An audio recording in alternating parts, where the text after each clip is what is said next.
नमस्कार साथियों, आप सबके YouTube चैनल में मैं आप सबका स्वागत करता हूं। दोस्तों, आज की इस वीडियो में हम वैदिक व्याकरण से संबंध रखने वाले बहुत से महत्वपूर्ण प्रश्नों की एक वीडियो लेकर आए हैं और आपको यह वीडियो बहुत काम आने वाली है, तो इस वीडियो को शुरू से लेकर अंत तक ज़रूर देखिएगा। सारे प्रश्न आपको हिंदी में दिए जाएंगे और हिंदी में ही समझाए जाएंगे, तो प्लीज़ इस वीडियो को ध्यान से देखिए। देखिए, सबसे पहला प्रश्न क्या है कि वैदिक व्याकरण में स्वरों को कितने वर्गों में बांटा गया है और कहाँ पर बांटा गया है। तो देखिए, इसका उत्तर है स्वरों को 2 वर्गों में बांटा गया है और पुस्तक का नाम है ऋग्वेद प्रातिशाख्य। इसमें स्वरों में हर्स्व कौन कौन से हैं, तो देखिए यहाँ पर दे रखा है अ, री, ई, उ, इन सब को हर्स्व कहते हैं। उसके बाद है स्वरों में दीर्घ किसे कहते हैं, आ, री, ई, उ, ए, ओ, ऐ, औ, ये दीर्घ स्वर हैं। उसके बाद प्रश्न है वेद के व्याकरण में स्वरों को क्या कहते हैं। बड़ा मेन प्रश्न है दोस्तों, देखिए ध्यान से, इसको कहते हैं अक्षर। तालु से उच्चारण होने वाले वर्ण कौन से हैं। आपको पता है इचु यशा नाम तालु होता है, तो यहाँ पे देखिए आपको दे रखा है। फिर उसके बाद नासिका से उच्चरित कौन सा है, अनुस्वार और अनुनासिक। उसके बाद कहते हैं मात्रा किसे कहते हैं, उच्चारण में लगने वाला समय मात्रा कहलाता है। अब ये बड़ा मेन प्रश्न है जो नीचे दे रखा है, भाई रक्त संज्ञा किसकी होती है, बताइए कमेंट बॉक्स में किसकी होती है। देखिए क्या है, अनुनासिक वर्णों की रक्त संज्ञा होती है। उसके बाद आपका प्रश्न है रिफित संज्ञा कहाँ होती है। आपने ऋग्वेद प्रातिशाख्य पढ़ा होगा, वहाँ पर यह दिया था, वहाँ पे दिया भी है। तो रिफित का अर्थ यह होता है दोस्तों कि विसर्ग को जहाँ र कर दिया जाता है वहाँ उसकी रिफित संज्ञा हो जाती है। इस प्रश्न का उत्तर तो आपको पता ही होगा, क्योंकि आपने लघु सिद्धांत कौमुदी पढ़ी है कि प्रग्रह्य किसे कहते हैं। देखिए इसका उत्तर है संबोधन के अंत में आए हुए ओ को प्रग्रह्य कहते हैं।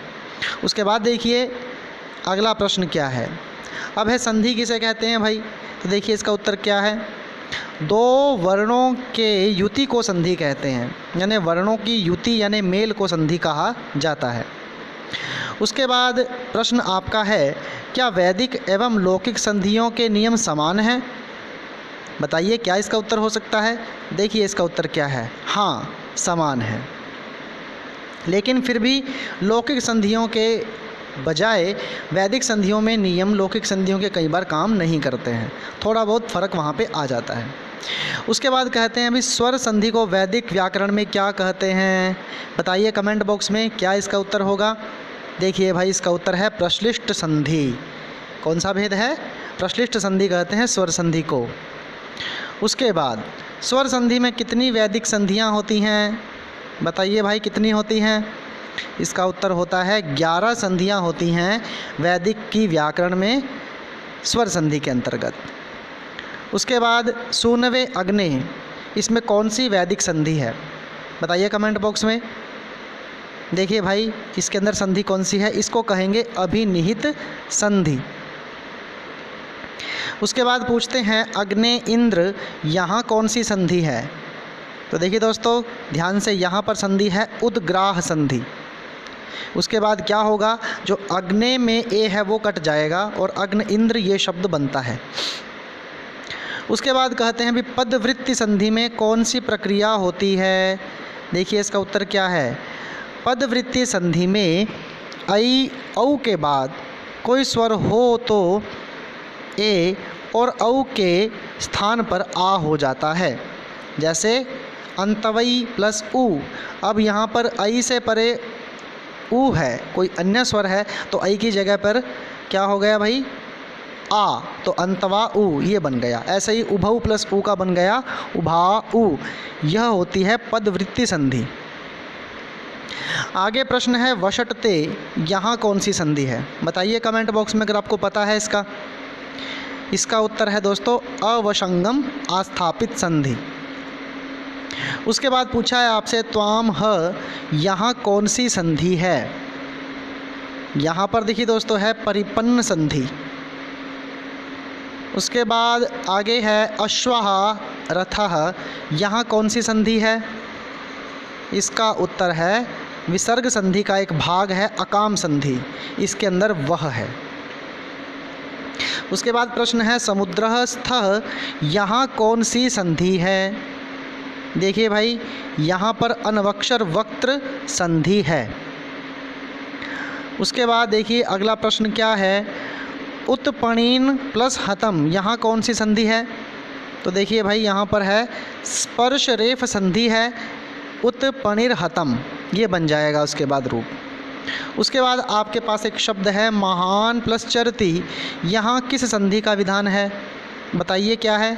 देखिए भाई यहाँ पर है स्पर्श ऊष्म रेफ संधि का विधान है, महाश्चरती ऐसा इसका रूप बनेगा। उसके बाद मित्रा के बाद वयम शब्द आया तो क्या होता है? देखिए क्या होता है भाई, मित्रा के आ को हर्स्व हो जाता है और बन जाएगा मित्र वयम। अगला प्रश्न है नी प्लस स्थिति, यहाँ कौन सी संधि है? देखिए ध्यान से, इसका उत्तर क्या है? मूर्धन्य विधान के अंतर्गत तवर्ग को टवर्ग, निस्थित को हो गया निष्ठितः। उसके बाद कहते हैं भाई इकारांत पुल्लिंग शब्द के अंत में क्या होता है? कहते हैं भाई दीर्घ इकारांत जो होता है उसके पुल्लिंग में हो जाता है विसर्ग, खासकर वैदिक व्याकरण में। उसके बाद गवाम गोनाम इति कस्य शब्दस्य कस्याम विभक्तौ रूपम, वेद के अंदर पूछा है आपसे ओकारांत गो शब्दस्य षष्ठी बहुवचने रूपम अस्ति, ये तो आपको लौकिक में भी मिल जाएगा, गवाम तो वहाँ पे मिलेगा, लेकिन गोनाम शब्द जो है वो वैदिक व्याकरण का है। अगला प्रश्न है एकस्मात् और एकात किस शब्द के किस विभक्ति का रूप है? तो देखिए एक शब्द के पंचमी एक वचन का रूप है, वेद के अंदर दोनों बनते हैं, एकात और एकस्मात्। ये बताइए दोस्तों क्या बनेगा? अस्मद शब्द के द्वितीय विभक्ति का रूप बताइए, बताइए क्या बनेगा? इसका उत्तर है माम आवाम अस्मान, यह तो आपको पता ही होगा। ये देखिए भाई क्या कहते हैं त्वे त्वई युष्मे किस शब्द के किस विभक्ति के रूप हैं? तो इसका उत्तर है युष्मद शब्द के सप्तमी एकवचन और बहुवचन के ये रूप हैं। क का रूप किस शब्द के समान चलता है? इसका उत्तर है भाई क का रूप तद के समान चलता है। अगला प्रश्न पूछा है क्या सर्वनाम शब्दों से विशेषण बनाए जाते हैं? यदि हाँ तो उनका रूप कैसे चलता है? देखिए हाँ, सर्वनाम शब्दों के समान ही चलेगा। अगला प्रश्न है सार्वनामिक विशेषण कौन है? इसका उत्तर आपको अगले पेज पे मिलेगा, देखिए ध्यान से नोट कर लीजिए इसको। पूर्व एवं संख्या वाले प्रथम, द्वितीय, तृतीय, उभय, केवल आदि सार्वनामिक विशेषण होते हैं। आगे कहते हैं भी वैदिक व्याकरण के क्रियाओं को कितने वर्गों में बांटा जा सकता है? 2 वर्गों में इसको बांटा जा सकता है। क्रियाओं के वाच्य कितने होते हैं बताइए जल्दी से? इसमें 2 वाच्य होते हैं दोस्तों, कर्तृवाच्य और कर्मवाच्य। लौकिक में भाववाच्य भी होता है। क्रियाओं के रूप कितने वचनों एवं पुरुषों में होते हैं? 3 वचनों एवं 3 पुरुषों में होते हैं। क्रियाओं के रूपों को बनाने के लिए कहाँ प्रत्यय लगते हैं? मूल रूप धातु के अंत में लगते हैं। लंग लकार में कर्तृवाच्य कौन प्रत्यय लगता है? बताइए कौन सा लगेगा इसमें? यह लगेगा भाई त, ताम, अन और उ। उसके बाद मध्यम पुरुष में लगेगा स, तम, त और तन, और उत्तम पुरुष में लगेगा म, व, म। आगम में क्रिया रूपों के पहले क्या लगता है? आगम में लगता है अ। यह अ का आगम कहाँ कहाँ होता है भाई? यह आगम जो होता है यह इम्परफेक्ट, प्लूपरफेक्ट, एओरिस्ट और कंडीशनल के साथ लगता है। उसके बाद ये देखिए इंग्लिश में दे रखा है इन्होंने, इंजंक्टिव मूड का प्रयोग कहाँ अधिक होता है? तो इसका मतलब है ऋग्वेद में। उत्तम पुरुष में क्या व्यक्त होती है? केवल इच्छा व्यक्त होती है। मूढ़ का क्या अर्थ है? इसका उत्तर देखिए, इस वेद के अनुसार क्या है? इसका अर्थ होता है कामना यानी विश करना। इम्पेरेटिव मूड यानी लोट का चिन्ह क्या है भाई? कहते हैं इसका कोई अपना चिन्ह नहीं है। परफेक्ट सिस्टम में विशेष नियम क्या होते हैं? इसको कहते हैं भी द्वित्वीकरण, इसके विशेष नियम होते हैं। लिट लकार के द्वित्वीकरण के पहले क्या लगता है? अ लगता है। लुंग लकार का अधिक प्रयोग कहाँ होता है? यह तो आपको पता ही होगा, वेद में होता है। लुंग लकार के कितने भेद हैं भाई? बताइए कमेंट बॉक्स में अगर आपको पता हो तो। इसके केवल 2 भेद हैं। लुंग लकार में स कहाँ जोड़ा जाता है? धातु में जुड़ता है। किस मूड में सभी रूपों के गुण क्रिया होती है? इंजंक्टिव मूड में सभी रूपों के गुण क्रिया होती है। अब कहते हैं भी अलुंग के रूप किस लकार के समान होते हैं? ये लंग लकार के समान होते हैं। भविष्यत का रूप धातु में क्या जोड़कर बनता है? से और इश्य जोड़कर बनता है। अब कहते हैं भाई डेरिवेटिव फॉर्म्स के प्राथमिक क्रियाओं से बने कितने रूप होते हैं? 4 रूप होते हैं। ऋणार्थक कितनी धातुओं का निजंत रूप बनता है? संहिता में 200 धातुओं का निजंत रूप बनता है। याद करने का प्रश्न है, अभी ध्यान से देखना इसे। भविष्यत काल में कितने रूप होते हैं? इसके 4 रूप होते हैं। सनंत का प्रयोग किस लिए होता है? इसका प्रयोग इच्छा व्यक्त करने के लिए होता है। यगंत का प्रयोग किस लिए होता है? किसी क्रिया के बार बार होने का अर्थ बताने के लिए होता है। नाम धातु का रूप कैसे बनता है? इसका उत्तर है संज्ञा में कच प्रत्यय जोड़कर नाम धातु का रूप बनता है। इसके बाद भी इस नाम धातु का कच जोड़ने पर क्या अर्थ हो जाता है?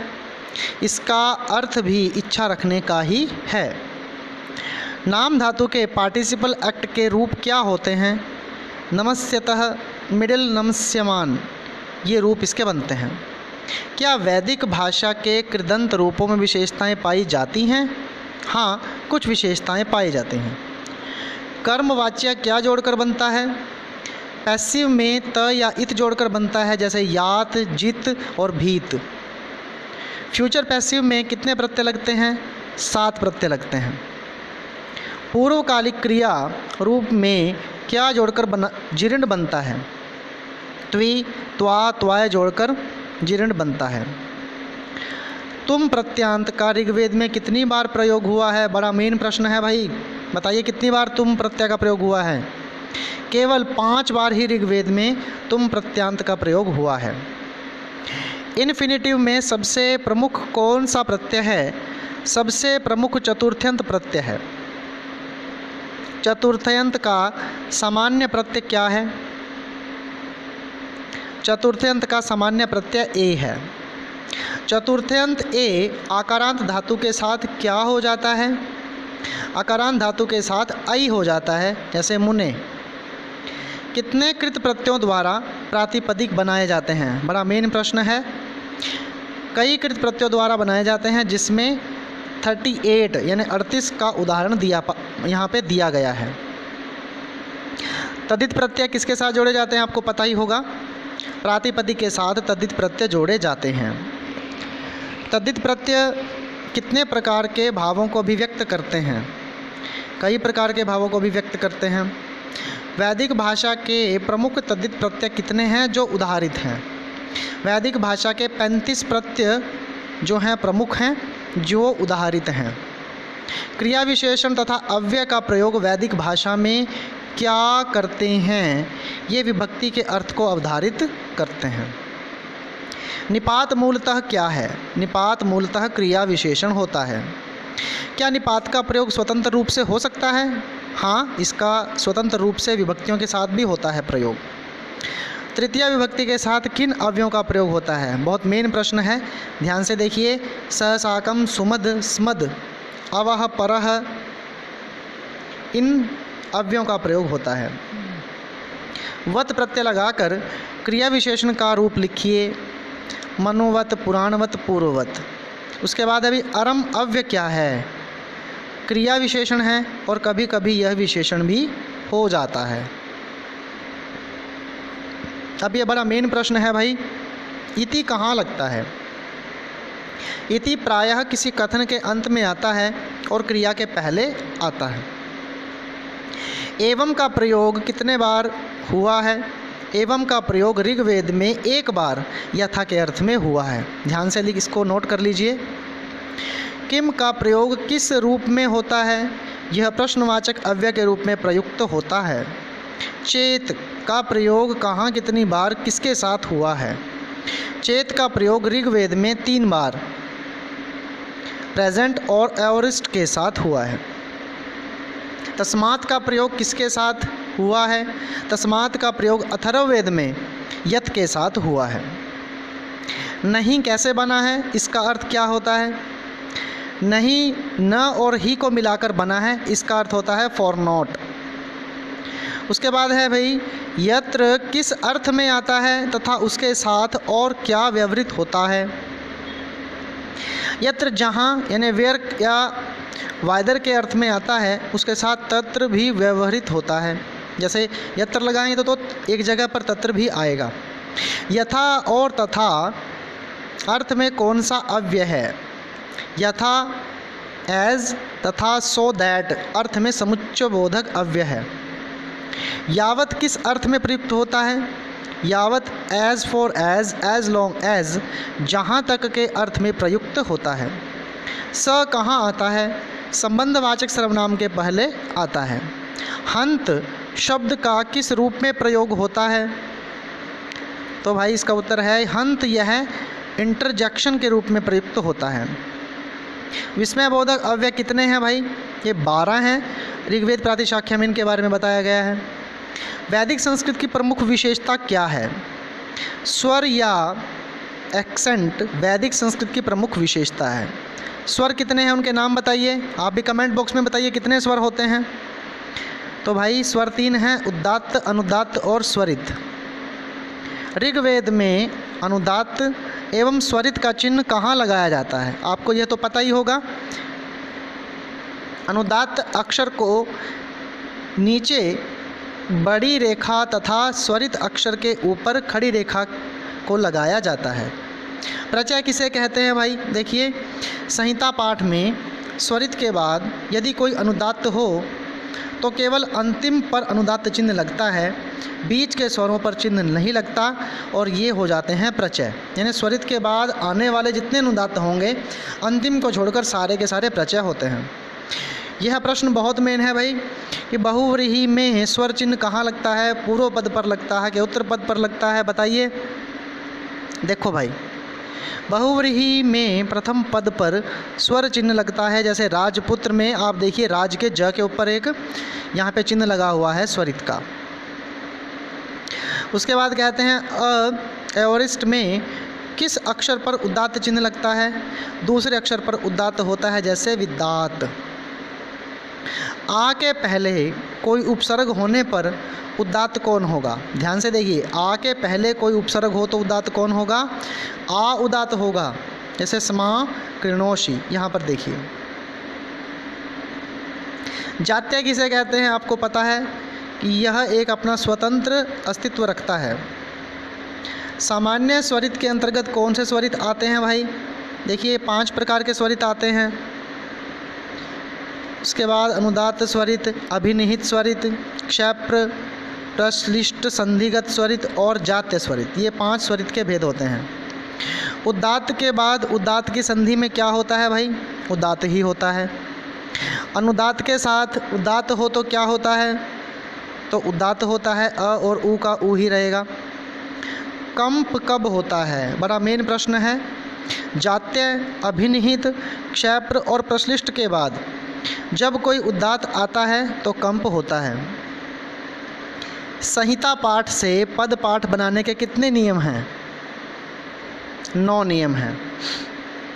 मूर्धन्य परिवर्तन कैसे होता है? संहिता पाठ के श को स और ण को न कर देना चाहिए, यथा उतीश बृहतः, उति स बृहतः, तुविश्वणी, तुविड्स्वनी, इस प्रकार से।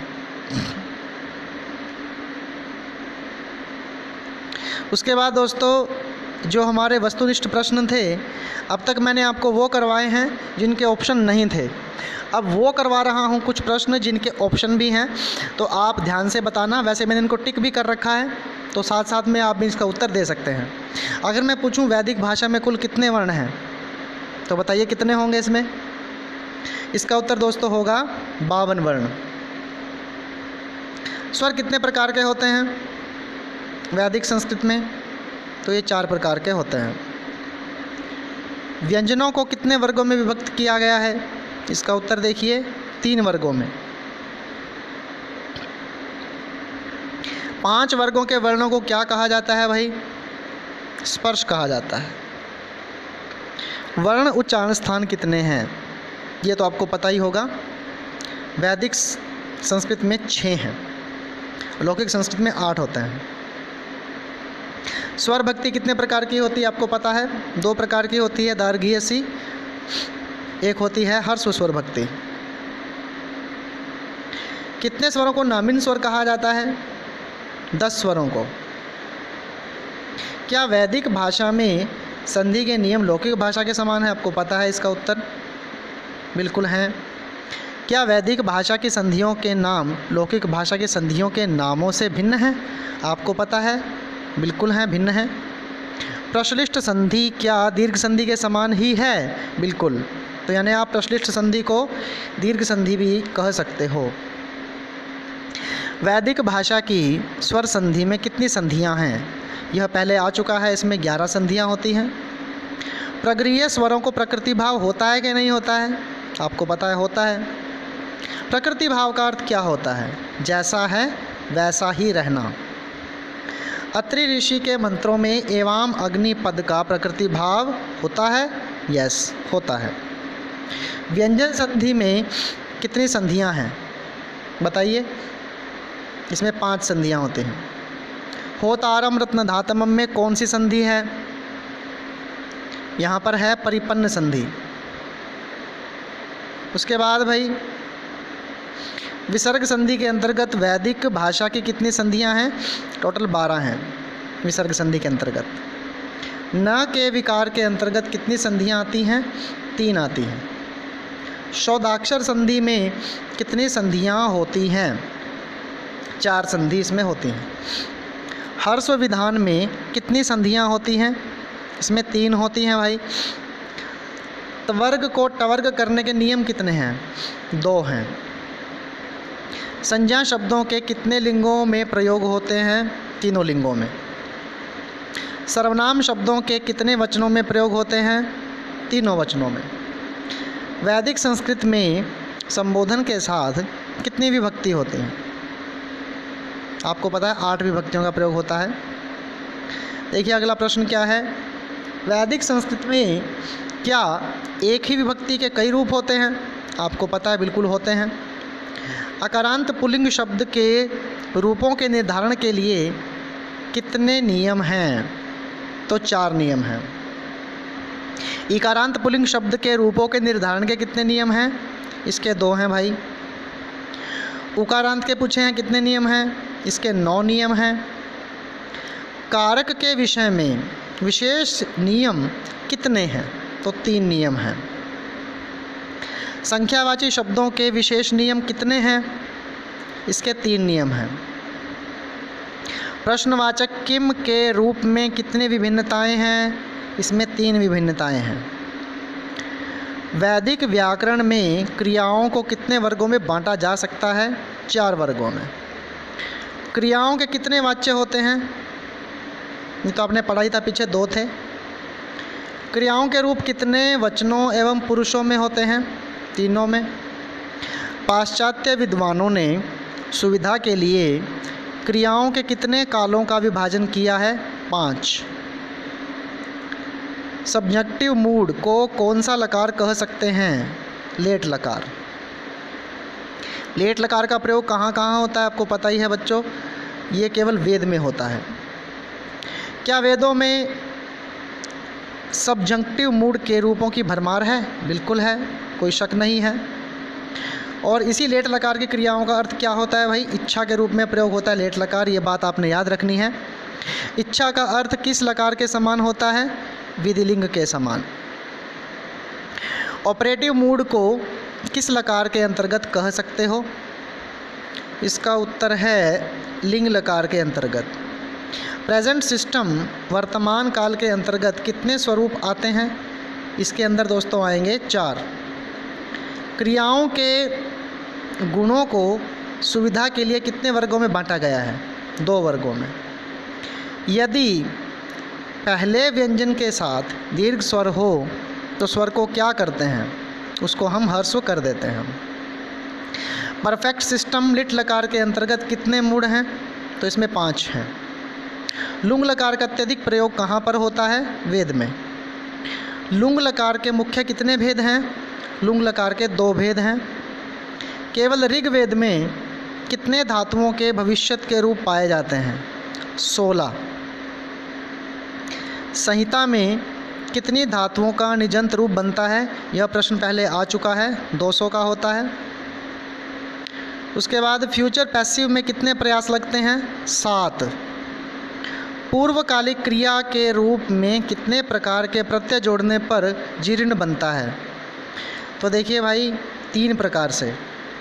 अब ये जीर्ण के बारे में आपको बता देता हूँ कि जब वर्ब के साथ अगर हम ing लगाएं तो और उसको किसी वाक्य में पहले स्टार्टिंग में लगा दें तो वह एक संज्ञा के भांति कार्य करता है, उसको बोलते हैं जीर्ण। उसके बाद भाई डेटिव इन्फिनेटिव कितने प्रकार के प्रत्ययों से ए प्रत्यय लगाकर बनता है? तो 9 प्रकार के। उसके बाद कहते हैं द्वितीयांत पद के कितने प्रकार के प्रयोग होते हैं? 2 प्रकार के। तद्धित प्रत्यय किसके साथ जोड़े जाते हैं? प्रातिपदिक के साथ।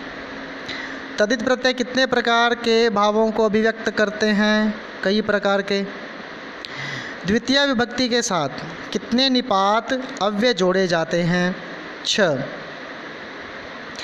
कितने प्रकार के प्रत्यय लगाकर क्रिया विशेषण बनते हैं? 13 प्रकार के। ततः का प्रयोग किस विभक्ति के साथ होता है? आपको पता है पंचमी के साथ होता है। यावत किस अर्थ में प्रयुक्त होता है? यावत का प्रयोग होता है जहाँ तक। विस्मय बोधक अव्यय कितने हैं? 12 होते हैं। असंत संज्ञा शब्द में कौन लिंग होने पर मूल शब्द पर स्वर चिन्ह लगता है? नपुंसक लिंग में। इष्ट प्रत्यांत शब्द कहाँ उदात्त होता है? मूल शब्द पर। सामान्य तत्पुरुष में कहाँ स्वर चिन्ह लगता है भाई? अंतिम पद पर। वाक्य में कितनी स्थितियों में उदात्त होता है? 6 स्थितियों में। मुख्य वाक्य में कहाँ उदात्त होता है? उपसर्ग पर।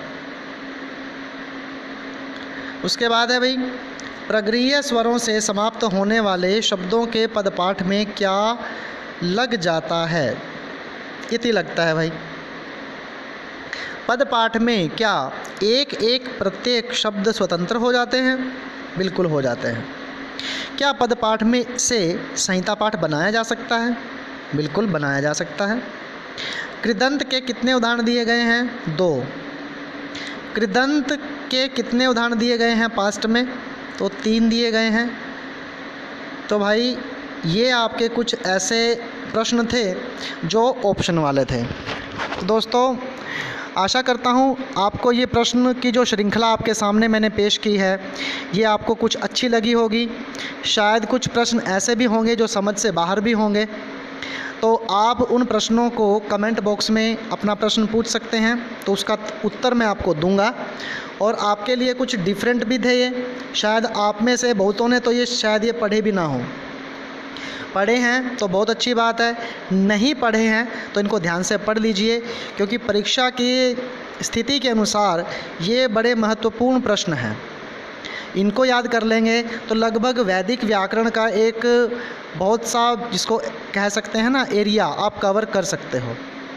तो प्लीज़ इस वीडियो को लाइक कीजिए, शेयर कीजिए, और वीडियो पसंद आई है तो चैनल को सब्सक्राइब ज़रूर करें, क्योंकि आप सब्सक्राइब करते हो भाई, तभी हमको हौसला मिलता है अगली वीडियो बनाने के लिए। तो प्लीज़ चैनल को सब्सक्राइब ज़रूर करें और वीडियो को शेयर ज़रूर करें, और वीडियो देखने के लिए आपका बहुत बहुत धन्यवाद।